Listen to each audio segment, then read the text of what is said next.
कैसे हो अंड भक्तों, मत बताओ कहाँ हो, पूरा देश जानता है तुम कहाँ हो।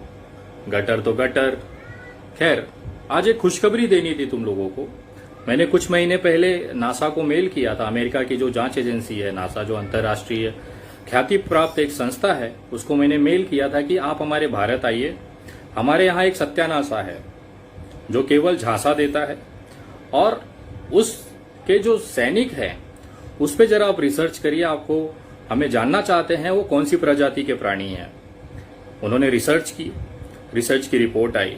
उसमें बताया गया है कि वो नर हैं, वो ना नर हैं ना मादा हैं, न वो तृतीय पंथी हैं, न वो मानव है, न वो जानवर हैं। वो एक नई प्रजाति है। इतना डरपोक प्रजाति है जो सोशल मीडिया पे अपनी फोटो तक लगाने से घबराता है। यहां तक कि अपना असली नाम लिखने में भी उनकी पैंट गीली हो जाती है, और बातें इस तरह से करते हैं जैसे पूरे देश की जिम्मेदारी इनके कंधों पर है। जब इनके पास जवाब नहीं होता तो ये उतर जाते हैं अपने माता पिता के दिए हुए संस्कारों के ऊपर। मोहल्ले भर की मेहनत के बाद जो इनको मिला है, जो इनका जन्म हुआ है, उसके बाद ये उसी रंग में आ जाते हैं। ये दूसरों की मां बहन करने में एक क्षण भी नहीं गवाते हैं। ये ऐसे प्राणी हैं जिन्हें अपने बाप का पता नहीं होता, लेकिन दूसरे के बापों के नाम वो क्या है इसमें उनका ज्यादा इंटरेस्ट होता है। अगर आप 90% इनके पोस्ट देखें तो ये केवल मुसलमानों को टारगेट करते हैं। मुसलमानों को इसके लिए पता नहीं ये क्यों इतना टारगेट करते हैं। मुसलमानों ने इनकी क्या मार के रखी हुई है वो आज तक पता नहीं चला कि उनको तकलीफ क्या है। और सबसे बड़ा, इस पूरे विश्व के अंदर, पूरे ब्रह्मांड के अंदर इस्लाम का सबसे ज्यादा प्रचार करने वाले यही हैं। इनका नाम है अंडभक्त। ये अंडभक्त ऐसे हैं, ये दिन भर में 100 पोस्ट करेंगे। उन 100 पोस्ट में से 99% जो पोस्ट होती है वो मुसलमान और इस्लाम के संबंधित होती है। एक तरह से इन्हें अपने खुद के ग्रंथों का, खुद के वेदों का, खुद के श्लोकों का इनको ज्ञान नहीं होगा, लेकिन इस्लाम का पूरा कुरान इन्होंने पढ़ रखा है। उसमें क्या क्या है वो सारी चीजें ये अपना ज्ञान प्रदर्शित करते रहते हैं। और उससे सबसे बड़ी बात, ये गाली खाने में पूरे विश्व में सबसे ज्यादा 1 नंबर पे आते हैं। एक्चुअली नासा ने ये कहा है कि ये जो प्रजाति है ये इनका अवतार हुआ है, ये पैदा नहीं हुए हैं। ये किसी भी मनुष्य से पैदा नहीं हुए, किसी भी जानवर से पैदा नहीं हुए, ये अवतरित हुए हैं। जैसे इनके बाप अवतरित हुए थे वैसे ही ये अवतरित हुए हैं। और इनका अवतार इस कलयुग में इसीलिए हुआ है कि ये दिन भर रात भर बैठ के गालियां खाएं। इनका एक बार गाली से पेट नहीं भरता। ये एक पोस्ट पे 100 गालियां खाते हैं, फिर दूसरे के पोस्ट पे 100 गालियां खाते हैं। ऐसा दिन भर में अगर 5-6 हजार गालियां अपने माँ बाप को न खिलवाएं तब तक इनको चैन नहीं पड़ता। इस प्रजाति में सबसे खूबसूरत बात यह है, इतने बेशरम होते हैं, इतने निर्लज्ज होते हैं, इनको हर जगह से दुत्कारा जाता है, पिछवाड़े लात मारी जाती है, उसके बाद भी इनको तृप्ति नहीं होती। ये बार बार मुंह उठा के चले आएंगे और जिसके पोस्ट पे आएंगे उससे बोलते हैं, उनसे कहते हैं कि तू निकल यहां से। ये आए हुए हैं उनके पोस्ट पे मुंह उठा के और इनको कहते हैं कि चल निकल। तो ये दुर्दशा है इनकी। इन अंडभक्तों का खून केवल मुसलमानों के नाम पे खौलता है, उसके अलावा कोई भी मामला हो जाए इनका खून नहीं खोलता। भले हमारे देश के जवान 20 शहीद हो जाएं तो भी इनका खून नहीं खोलेगा, क्योंकि जिस चाइना से हमारी लड़ाई थी वहां पे मुसलमान नहीं थे। अगर यही गलती से पाकिस्तान होता तो अभी पूरे रास्ते कैंडल मार्च, पूरे रास्ते आंदोलन, पूरे रास्ते तांडव हो रहा होता। लेकिन ये अंडभक्तों को ये नहीं पता कि एक पार्टी और एक समाज, एक समुदाय के विरोध करने से अच्छा आप देश के साथ खड़े रहते हैं। मैं आज आपको कुछ चीजें बताने जा रहा हूं जो मुझ पे आरोप लगाया जाता है कि मैं स्टंटबाज करता हूं, मैं अफवाहें फैलाता हूं, मैं केवल बड़ी बड़ी बातें करता हूं। अगर मैं स्टंटबाज होता, अगर मैं सिर्फ स्टंट करता तो उसका रिजल्ट नहीं आता, परिणाम नहीं आता। मैंने मजदूरों की आवाज उठाई, बांद्रा में मजदूरों का आंदोलन हुआ, उसके बाद तुम्हारे जो दिल्ली के बाप बैठे हैं उनको झुकना पड़ा। ये स्टंटबाज का रिजल्ट था कि उनको ट्रेनें और बसें चलानी पड़ी। ये मेरी हैसियत है। मैं स्टंटबाजी करता हूं तो तुम्हारे पिछवाड़े लाल होता है और तुम्हें झुकना पड़ता है। ये रिजल्ट होता है। इसकी वजह से आज पब्लिक का सपोर्ट है, इसकी वजह से आज मजदूरों का सपोर्ट है। पूरे भारत में एक बहुत बड़ी तादाद समर्थन में मुझे मिलती है। उसका नतीजा है फेसबुक पे आज 1,25,000 फॉलोवर्स केवल 10 दिन में पूरे हुए हैं। मैं किसी व्यक्ति, किसी इंस्टीट्यूशन, किसी संस्था, किसी राजनीतिक दल को खुश करने के लिए या उनको सेटिस्फाई करने के लिए काम नहीं करता हूं। मैं काम करता हूं मेरे देश के हित के लिए, मैं काम करता हूं मेरे इंसानियत, भारतीय एकता, अखंडता को बचाने के लिए। इसके लिए शायद आप लोगों की जलती है। इनको सबसे ज्यादा बुरा ये लगता है कि मैं मुसलमानों के साथ क्यों खड़ा रहता हूं। मैं आपको बताना चाहता हूं, मुसलमान इस देश का सबसे बड़ा देशभक्त, सबसे बड़ा देश को मानने वाला इंसान है। जो व्यक्ति इस जमीन पे पैदा होता है, इस जमीन को दिन भर में 5 बार इस जमीन को चूमता है, उसके साथ साथ इस जमीन के ऊपर अपनी सारी चीजें करते हैं और मरने के बाद भी ये जमीन नहीं छोड़ता, इसी जमीन में कब्र बना के उसमें दफन हो जाता है, उस व्यक्ति को हम देशद्रोही कहते हैं। ये खास तौर पे अंधभक्तों की एक जमात है जो इस मुसलमानों को देशद्रोही कहती है।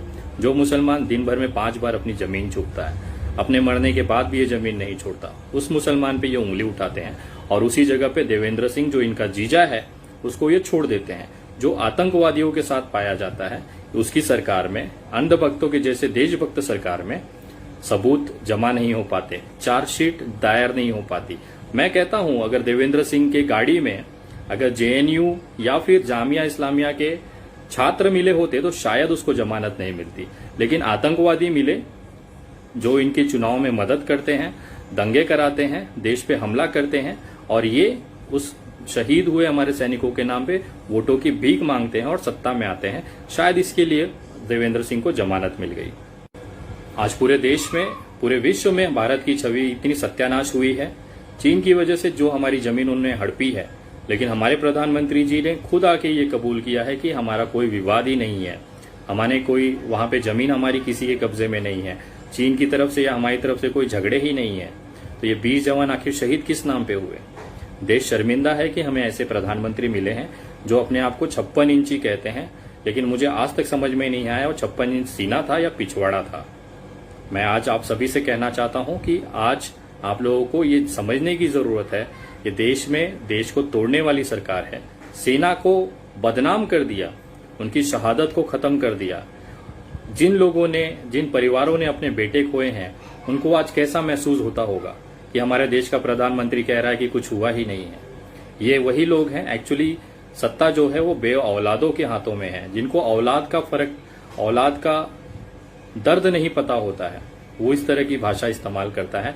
अगर मोदी जी ने जो खोए हुए सैनिक है उनको अपना परिवार समझा होता तो आज युद्ध की घोषणा, या नहीं युद्ध तो कम से कम उनको एक करारा जवाब दिया जाता था।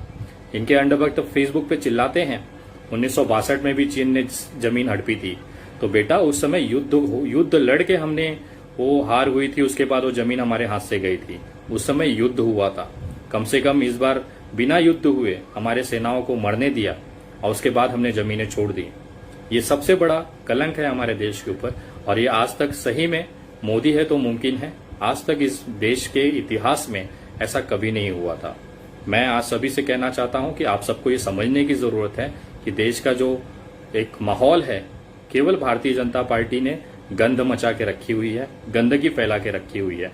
आज इस देश को बायकॉट बीजेपी की जरूरत है। भारतीय जनता पार्टी जब तक इस देश में रहेगा और तब तक इस देश का कोई विकास नहीं हो सकता है। मजदूरी, आज महंगाई इस लेवल पे है कि आप कुछ खरीद नहीं सकते हो, लोगों के जेबों में पैसे नहीं है, और हम बनेंगे विश्व गुरु, वो विश्व गुरु जिसको नेपाल भी आके पिछवाड़े गोली मार के चला जाता है। नेपाल हमारा भाई था, चीन हमारा भाई था, उनके साथ हमारे संबंध खराब करने वाले भारतीय जनता पार्टी। आज विश्व के अंदर हमें हंसते हैं हम पे लोग, एक इंडियन बोलने के बाद, भारतीय बोलने के बाद लोग हंसते हैं हम पे कि हमने किस बेवकूफों को सत्ता दे दी है। आज वो हमें इस बोलते हैं कि इस तरह से हमें बेइज्जत होना पड़ रहा है इस पूरे विश्व के सामने। देश के अंदर तो हालात है ही हैं, आम जनता मर रही है, सरकार जो करोड़ों अरबों रुपया है वो उद्योगपतियों को भेज रही है। ये सारी दिक्कतें हैं हमारे देश में। आज कोई खास विषय नहीं था। जाते जाते केवल इतना कहना चाहूंगा कि मैं नरेंद्र मोदी से नहीं डरता हूं, मैं उनके किसी मुख्यमंत्री से नहीं डरता हूं। मेरा जो आप बिगाड़ सकते हैं बिगाड़ लें, मेरी आवाज इसी तरह से चलती रहेगी और इन अंधभक्तों का मैं तबीयत से बजाता रहूंगा। आज मुझे भारत के संविधान पे विश्वास है और इसी संविधान ने मुझे ये अधिकार दिया है कि मैं अपनी बात रख सकता हूं डंके की चोट पर। आज इस समय लाशों के ढेर लगे हुए हैं, सारी चीजें अपनी जगह हैं। आज मैं आप लोगों से एक निवेदन करना चाहता हूं कि इन जो लोगों के घरों में मृत्यु हो रही है, देहांत हो रही है, उन लोगों के परिवार को संभालने की हमारी जिम्मेदारी है। एक मुहिम मैंने चलाई है मुंबई के अंदर। अगर आप लोग भी इस मुहिम का हिस्सा बनना चाहते हैं, उनके घर राशन, उनके घर भोजन और उन लाशों के अंतिम संस्कार में अगर आप भी मदद करना चाहते हैं तो आप मुझे मदद भेज सकते हैं। जिस तरह से दिल्ली दंगों में आप लोगों ने मदद किया था, अपेक्षा करता हूं वापस से एक बार आप लोगों की जरूरत है। आप पेटीएम, गूगल पे, फोन पे पे भी ये चीजें भेज सकते हैं मदद, जो भी हो स्वेच्छा से। कोई जरूरत नहीं है कि बड़ा अमाउंट हो, 1 रुपया भी अगर है तो इस समय उन लोगों के लिए संजीवनी बूटी है, उन लोगों के लिए जीवन दान है जिनके पास कुछ भी नहीं है।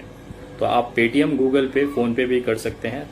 नंबर है 9594394948।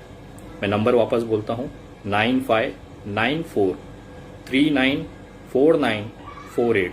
आप इस पे यूपीआई भी कर सकते हैं। आप लोगों से सहयोग आ रहा है, उनसे जरूरतमंदों की मदद हो रही है, वो चीजें मैं आप लोगों को अपडेट करते रहूंगा। और अगर आप अभी सोशल मीडिया पे मेरे पेज से नहीं जुड़े हैं तो कृपया जुड़ें। मेरा पेज का नाम है the Vinay Dubey, Facebook page है। इस पे 1,25,000 फॉलोवर्स हैं। मैं ट्विटर पे भी आप जुड़ सकते हैं। मेरा ट्विटर हैंडल है @THE_विनय दुबे, VINAYDUBEY। आप मुझे इंस्टाग्राम पे भी जुड़ सकते हैं। मेरा इंस्टाग्राम आईडी है विनय दुबे इंडिया। तो आप इससे जुड़े, वीडियो ज्यादा से ज्यादा लोगों तक पहुंचाए। देश की असलियत बताना जरूरी है और जिनके आवाज में दम है वो आवाज उठाएं। इस देश को इस समय भाजपा जो बर्बाद कर रही है उससे बचाने की जरूरत है। जय हिंद, जय महाराष्ट्र।